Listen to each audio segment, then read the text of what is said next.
Welcome to the next episode of the Radio Data podcast. Today, our guest is Chris Tynan, who lives in London and works as a data director at DistroKid. Chris, welcome to our show. Hello, Adam. Good to be here. As always, let's start with the introduction. So, Chris, could you tell us more about you and about your company and your role at DistroKid? Yeah, of course. Great to be here. So as you mentioned, I'm from London, or I live in London. I'm British. I'm a director of data at DistroKid. I'm a long-term data and analytics professional. Adam, you and I worked together at Spotify, what feels like many years ago at this point. But throughout my career, I've done a whole bunch of different data and analytics roles. So not just in the music industry. DistroKid, where I work now, is a music company. I'll talk about it in a minute. But I've worked in a whole bunch of different things. My very first job out of university was joining UBS, the investment bank, in 2008 during the credit crisis, which was very interesting.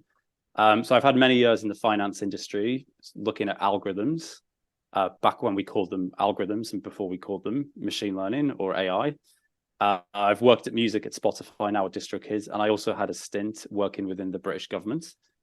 Both within the Home Office, so our kind of like state department that covers immigration and visas and national security and other things, and quite a few years at the British competition regulator that cover competition law and consumer protection.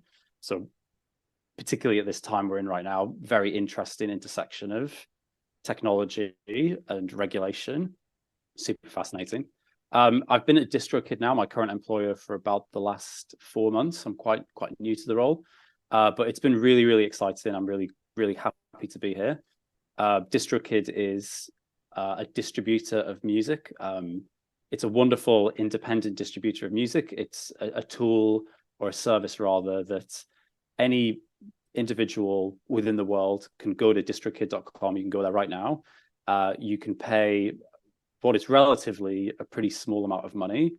Our plans start at about $2 a month. And for that $2 a month, you can get all your music that you produce uploaded to all the various streaming platforms in the world. So Spotify, Apple, Deezer, Pandora, you name it, like we will put your music onto those services. DistroKid does a lot more than just that, but paring it down to the bare bones, that is the service. One of the fantastic parts about DistroKid and one of its kind of unique selling points is that if you as a musician upload content through DistroKid to Spotify, for example, you will keep 100% of all the royalties that you make on that music. So periodically we get the royalty information back from Spotify and we distribute it to you. We don't take a cut. The only way in which we're making money is off that subscription fee. So it's an extremely transparent business model. It very much does what it says. And we think it's very empowering to artists and helps put more great music into the world. Mm-hmm. And can you tell more about your role at DistroKid?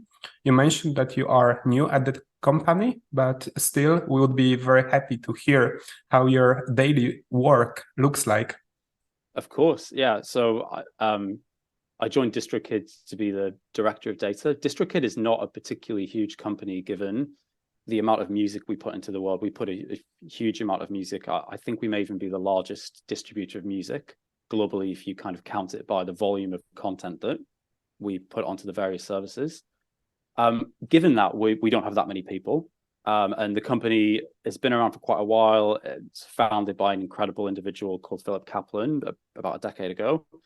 And we've grown a lot in recent years, especially around COVID. You know, a lot of people were suddenly at home. They didn't have anything, or they didn't have as much to do, or some people were in that position. And as a result of that, you know, we saw a huge increase in people creating music, you know, in their bedroom or whatever it might be, and using our service as a way to get that out into the world. When I joined, really, the role was to combine certain elements doing data and analytical things within DistroKid already, but that were not at that point unified under one team. So we had a small team of analysts. We had 3 analysts, 2 of which were very much focused around the finance and the marketing world and were reporting into the CFO. We had 1 product analyst who was part of that team, but very much focused on like the product world and all the product analytics that we do.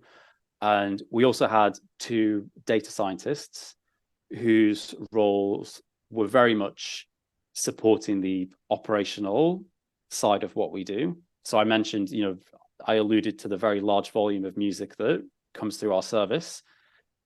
There is a huge amount of work that we put into reviewing that content, making sure that content is appropriate to go onto the various streaming services, and also dealing with, to put it politely, sort of bad actors who would like to do things like streaming fraud or upload copyrighted content or claim to be Beyonce when they're not actually Beyonce. So we have 2 data scientists there, and they were very much working with the operational side of the business. So it was about bringing these groups together under one function, which I'm really excited about. I have an experience both in data science, machine learning, and on the analytical side. And around about the time that I started, we also hired a data engineer. So we already had people within the company who were doing, like we had a DBA team, and we've got a lot of people who are doing data engineering type things. But the new person that we hired at the same time as me, so far his role has really been to kind of help build data pipelines and infrastructure that really can empower those other 2 teams, the analysts and the data scientists, to do their jobs even better than they're already doing. Yeah, so you already shared a number of use cases that you are working at DistroKid.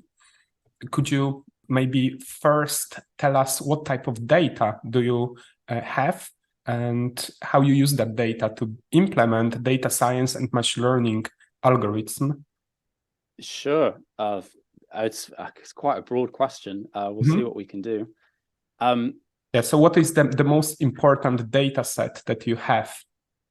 That really depends on the use case. So if I were to sort of split it into 2 parts, we've got the kind of standard data that you would expect from any kind of sort of consumer-facing company. So we've got, transactions and payments data. We've got usage data of the site, capturing activity, just what people are looking at on the site, looking at things like funnels and all the kind of standard B2C metrics that you would expect a company like us to be looking at. And then we've got the DistroKid specific data. That's probably more interesting here. So we've got all the kind of, every time a user is uploading a piece of content, we obviously capture that. So we've got the music, we've got the artwork, we've maybe got lyrics if lyrics are provided for the songs. And then in terms of like the positive reinforcement feedback loop, we work very closely with our streaming providers, the digital streaming providers, the DSPs, Spotify, etc. Our partnerships with them, as part of that, they provide us with feedback about users or content, but really it's content, not users, because they don't know fundamentally who our specific users are. They just see the artists. So they could come back to us and say, hey, we noticed that like you've uploaded this song. Maybe this song shouldn't be on our service because the album art contains an inappropriate image. And, we take that back and we feed that back into our process and we say, okay, we will build a better model to identify that type of content and make sure it never gets onto the service. The fascinating thing about this is that the services only see the content that makes it through our filter already. We do a lot of work before a piece of content ever gets sent to a streaming service to make sure that it is appropriate. So just because it's a pure volume game, a lot of stuff in an absolute sense does make it through the funnel, and like stuff does unfortunately end up on Spotify that we then later remove, or Spotify removes it.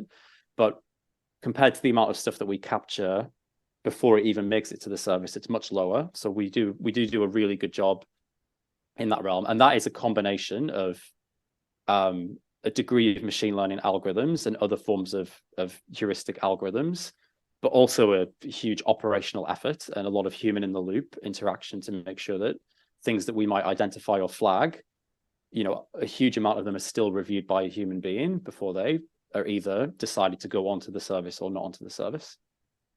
What is the percentage of the music that eventually is delivered to music streaming apps such as Spotify or Apple?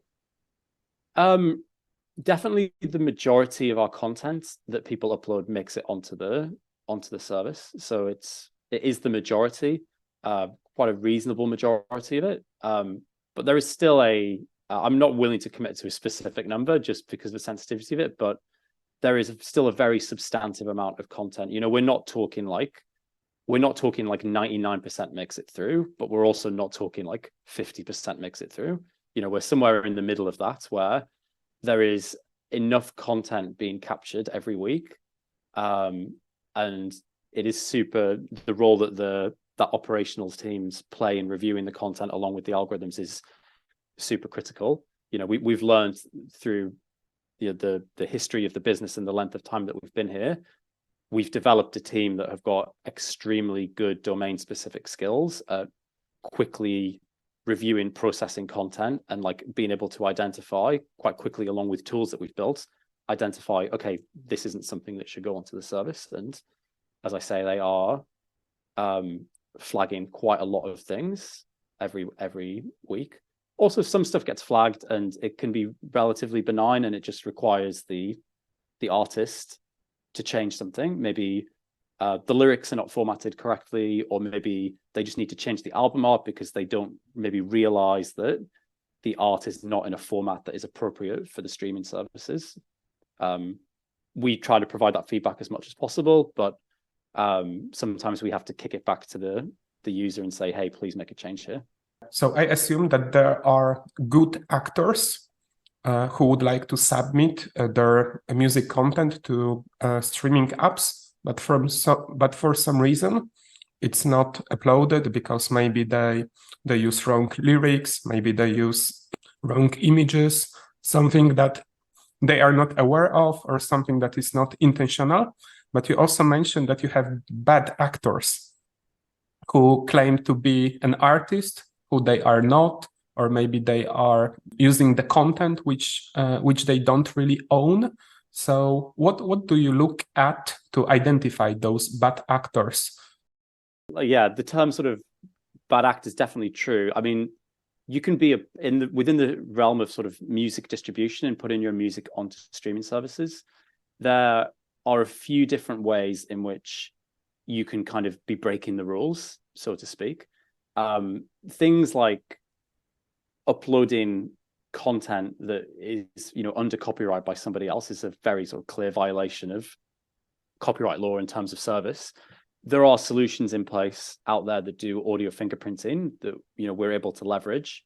So both within our own catalog, but also third-party solutions that allow us to take a piece of audio that we receive and run it against, you know, databases of existing tracks. So we can flag things that way. There are things that are within the middle ground, but fundamentally, if somebody is trying to be a bad actor, or so to speak, what we probably mean by that is somebody who is seeking to monetize, to generate revenue from the streaming services in a way that is not, is in some way sort of artificial. So they could either be uploading content that doesn't belong to them and trying to sort of claim it, or they could be saying, you know, I am such and such a person when they're in fact not. But probably the thing that's more prevalent and more talked about certainly within sort of the music press, as well as a little bit more mainstream at the moment, is this concept of streaming fraud, where this is where somebody puts music onto a streaming service, and usually it will be their own music. So it won't be copyrighted music, it will be their own music. But then through various mechanisms, they seek to artificially inflate the streaming volume for that track in a way to try to generate revenue.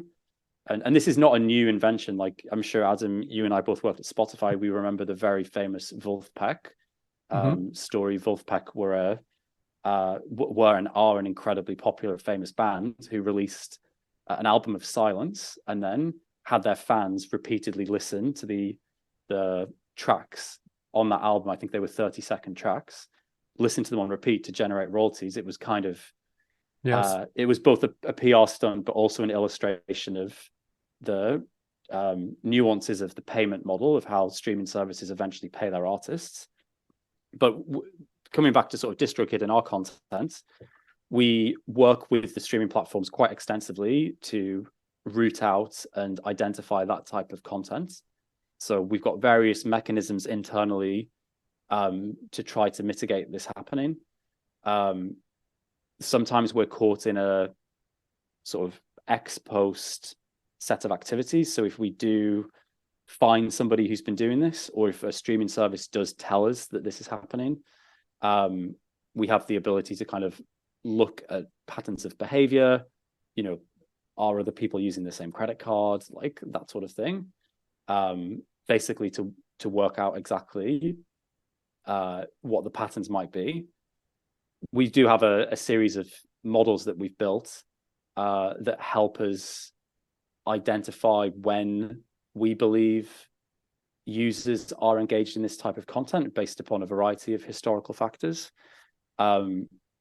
We think this performs reasonably well, but also it's still a very much there's an element of human oversight to make sure that we are indeed catching the right people. So having this said, what do you think about generative AI? Because this can definitely help you to build better product. I think that you might already have some ideas how Gen AI could be used at DistroKid, but it can also help bad actors to generate some musics or do something that can help them actually to cheat the system or abuse the policies.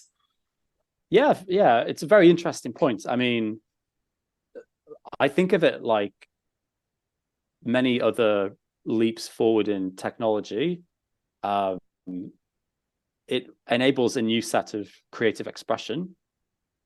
It also, when you enable new sets of creative expression, you also like provide some ways for people to try to sort of take advantage of that or use it for sort of nefarious means. I think that's no different than other things. I mean, you could say the same about Photoshop.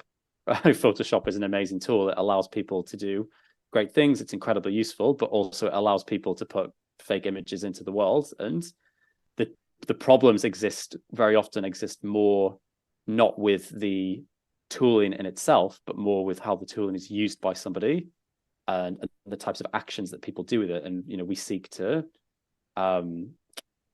monitor and respond to users' behavior rather than the tool itself.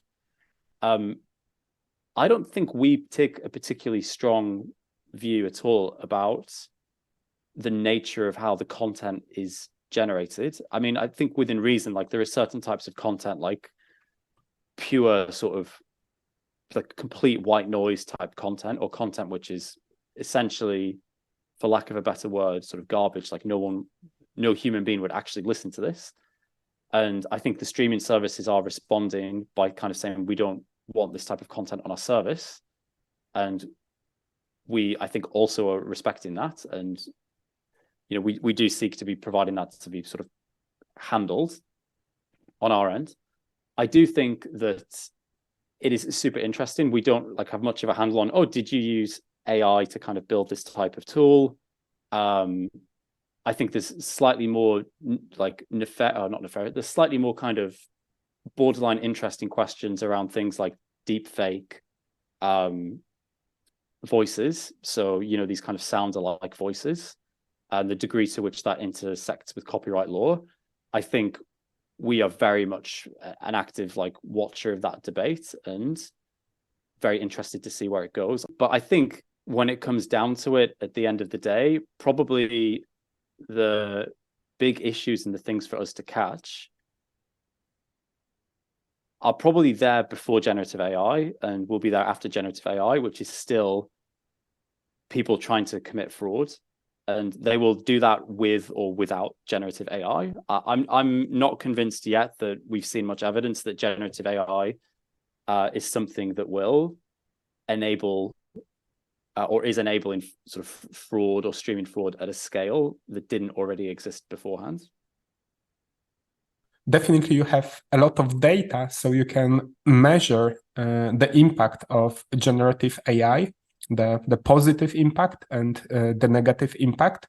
So let's focus maybe on the positive impact, because you also mentioned earlier that during COVID-19 pandemic time, you saw that there are more and more people creating their own music content and uploading that to music streaming services, which totally makes sense because, for instance, people saved a lot of time on commuting. They designed their home office studios, but now they can also use Gen AI as an instrument to help them actually to generate even better music, even if they are non-professional artists. So this was recently mentioned in a podcast where Gustav Soderstrom, one of key people at Spotify, he mentioned that Gen AI will be used by people in that way as a kind of instrument thing, which lower the barrier of entry, and people can produce music in easier way. And do you also see the increase of the music content since, for instance, November last year, when ChatGPT was announced and this whole AI revolution became democratized?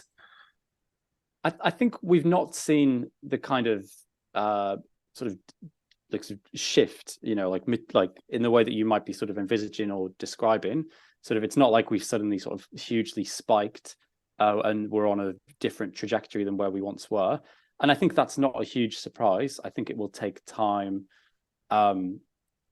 for these generative AI tools to find their ways into kind of very specific use cases. We've come a long way, obviously, in terms of the sort of foundational models and technologies that are being built, but either those technologies need to get packaged into a product that is very relevant for a specific use case, or you have to look at incumbents within the music creator tools space and say, okay, at some point, these companies are going to integrate more of these types of features into their products themselves. That's not going to happen overnight. I'm sure that will be something we see more of in the next 2 to 3 years. So I see I'm expecting a more gradual increase in that than anything else. But I actually think it's a very positive advancement. I think, as you've described, the ability to get access to different maybe it's different instruments or different tracks. There's other things as well. I think, you could look at mastering.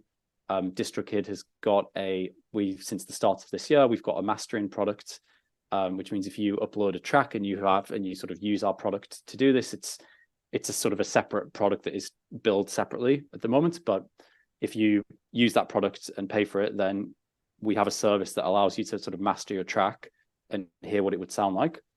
That sort of thing. I think more tools within the creative workbench for musicians is really interesting.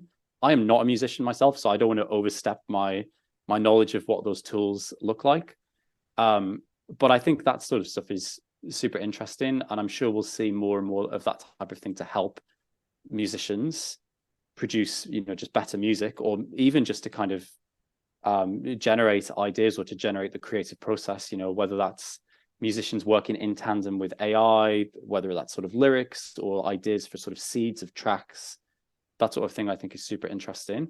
I think the other thing that we're seeing sort of contemporaneously is trying to make more and more of this type of tool and capability available directly on mobile devices. Like, if we think about where the overall kind of growth globally in music is coming from, obviously a lot of it happens in Western markets, but we've got really evolving and interesting music markets in places like Nigeria, where it's a lot more of a mobile first country and a lot more people are just doing things on mobile devices. Certainly at DistroKid, we see a lot of content that is uploaded through mobile. We don't know if it's was created purely on someone's iPhone. I mean, it completely could be. But a part of that has led us to, we released an iOS app earlier this year, just at the end of, I think about the end of Q1. Hopefully we'll have an Android app within the very near future. That is a recognition that more and more artists and the creative process is happening on mobile. So I think there's a couple of different elements there. I think more people having access to mobile devices and more of these types of creative tools, and to be quite frank, the quality of the hardware and the speakers and the microphones within the hardware and cameras, etc., is enabling content, essentially music, to be created on a phone. And I think when that happens, we're seeing a bit of an explosion in the sense of, people can make music who, for one reason or another, maybe they wouldn't have thought to make music, or maybe they just didn't have the tooling. But the barrier to entry, both from a creative perspective, but also from a distributional perspective with DistroKid, those two barriers are really falling down. And I think those two things combined are what's leading to the increase in content, rather than something like generative AI at this moment in time. But I think it will push the needle up, but I think it's going to take time. Based on what you say, there should be more and more content produced by artists and even by non-professionals. It would be easier and easier to generate that content. Also, you can do that possibly on your mobile phone. So does it mean that the outlook for music streaming is very positive, right? Because this sector should increase and grow in the future. I think that's right. I think it's already been, after kind of what some might call kind of quite dark years in terms of the overall health of the recorded music industry, sort of post the Napster era, sort of to the early to mid 2010s, there was a significant decline in the recorded music industry. That trend has really reversed, and things are going very well for the whole global recorded music industry. Things are going very well for major record labels. You can look at them; they're enjoying extremely good profit margins. So things are going well for the top of the music chain as well, in terms of top artists. I personally am a big believer that, if you want to create music and you want to be able to put it into the world and put it on these streaming services, you should have that ability. The streaming services are where people go to listen to music. A few years ago, or maybe a bit further back, it was still a little bit more disparate, and certainly a lot of people still go to YouTube, for example. Anybody can upload anything to YouTube. I understand that there is an increasing amount of content going onto services like Spotify, but I think it's only for the best. I mean, I think we see a lot of artists at DistroKid who are incredibly successful, but I don't think we're overly focused on that sort of demographic of artists. I think our service and our product is really about, you can be anyone, right? If you have music and you think it's great and you want to put it out into the world, we want to make that happen for you. And I think if someone's passionate about music and they want to get out into the world, they should be able to. I think, we're definitely moving into a world where the relationship between a creator of music or a creator of art and the people who can listen to that or consume that content, those barriers are some of them have been eroded, through social media and TikTok, and people speak more directly to their fans. I think a lot of those types of artists that are kind of building their careers from the very ground up, a service like ours is fantastic. I think they should have every right to be able to get their content onto Spotify and to get people to listen to it. And we do, what we can to empower artists across, regardless of who you are. So we have been talking a lot about different use cases, how you can use data, analytics, generative AI at DistroKid and also in a music industry. But of course, to implement those use cases, you need to use some technology.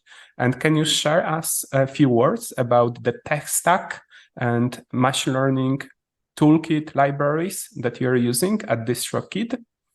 Yeah, of course. I'd be really happy to do that. So DistroKid, as I've mentioned a couple of times, has grown over time. It's been around for a while, so the stack has kind of evolved in different ways. Regarding what we use specifically, so in terms of how we kind of manage a lot of our data and move things around, we're using a lot of AWS and then a lot of SQL infrastructure, whether that's, we have some MySQL, we've also got, we use Redshift for a lot of our analytical processing. We use an open source tool called Redash for our data, essentially for our kind of querying and dashboarding. So that empowers, our analytical team, but also anybody in the company to go in and look at data, queries, dashboards that we've put together to monitor different things. Regarding our sort of use of machine learning, we're definitely evolving here. So there's more that we can do. Currently, we do quite a lot of things just on EC2, but we are using a bunch of models. In particular, we're looking at things like so we do use things like Whisper for audio transcription. We're using Clip and AWS's recognition services to look at images and album art and make sure it's appropriate to be on the service. But there's more interesting and cool stuff we want to look at. I think one thing, we've talked a lot about generative AI, and I think one thing that generative AI requires is, particularly in the kind of training stage, is that you kind of need access to this on-demand compute for a very short period of time.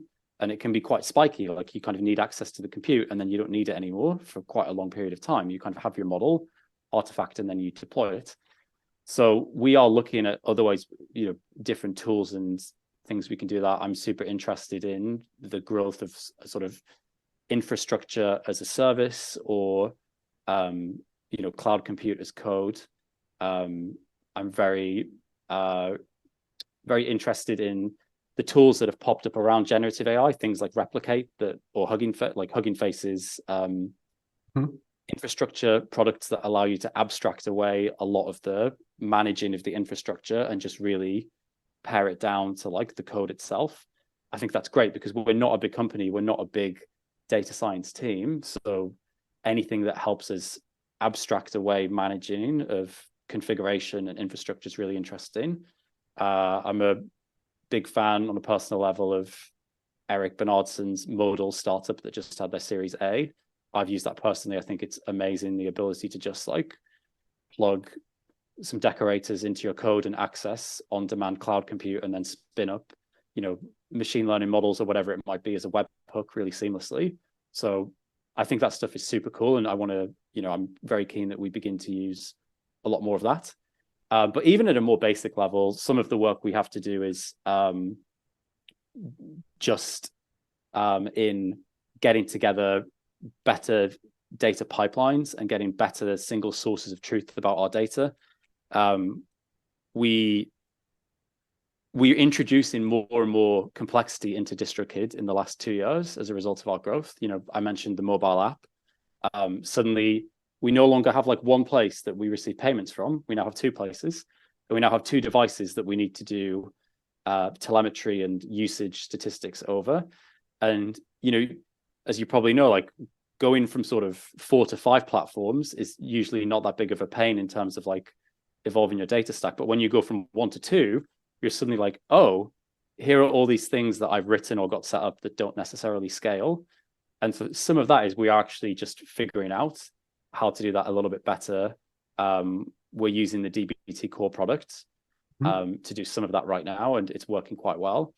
But we definitely have more to do in this realm. And yeah.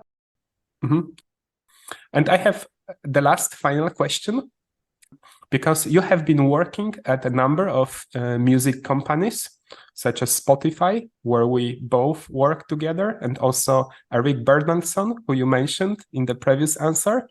And also you worked at Utopia Music and now at DistroKid. So you know those companies and this industry very well. And can you share what makes DistroKid different than other companies or kind of unique in your opinion? Yeah, within the music space, for certain, I think one thing I've really noticed at DistroKid, and I'm slightly embarrassed to say it because I myself am not a musician, as I said earlier, but so many people who work at DistroKid are musicians, like active musicians, practicing musicians, come from a very musical background. I think probably like the majority of people who work at DistroKid release content through DistroKid, and it just creates a culture that is very focused around understanding the musician experience and trying to give something that is really useful for musicians and really fair for them. We're making sort of constantly making improvements and adding new features within the DistroKid product. But one thing that we've done a lot of is focusing on additional things that can help musicians like manage not just their kind of content, but like their sort of careers and like help them in their creative process without being too invasive. So we introduced the kind of mastering product that I mentioned earlier to master people's tracks. We have a video product that allows people to get videos onto YouTube and realize the revenues from them. We recently completed an acquisition of a fantastic company called Bandzoogle, which is a long-standing company within the music industry that provides just an incredible amount of tooling for artists to create their own websites and to kind of manage their own sort of brand, I guess you would call it. And that's just another way I think that we're trying to provide that kind of 360 experience to help musicians at all points throughout their career. And I think it's great working at a company that is full of people who are musicians, because they just, they do just really understand like this is something that is appropriate and good for musicians. And I think it means that we have a very good sort of moral compass about how we think about the decisions that we make, how we think about how we interact with musicians. We have this 100% royalties gets passed through to artists. And that really comes from a place of really deeply caring about the musician experience. And I think we wouldn't have that to the same extent if we didn't have the type of people that we have at the company. Mm-hmm. And this is really, really great and really important. And this also concludes our podcast episode. So, Chris, I would like to thank you very much for sharing your knowledge with us. Thank you, Adam. It's an absolute pleasure to be here. Loved it. If you are interested in getting notifications about future podcast episodes, please subscribe to Radio Data Podcast on Spotify, Apple, or YouTube. If you are interested in being an expert guest in one of our episodes, please find me on LinkedIn and send me a message. My name is Adam Kawa and I work at GetInData, which is a data consultancy company. If you would like to learn more about our data, analytics, AI, ML, and cloud projects and our services, please visit us at getindata.com.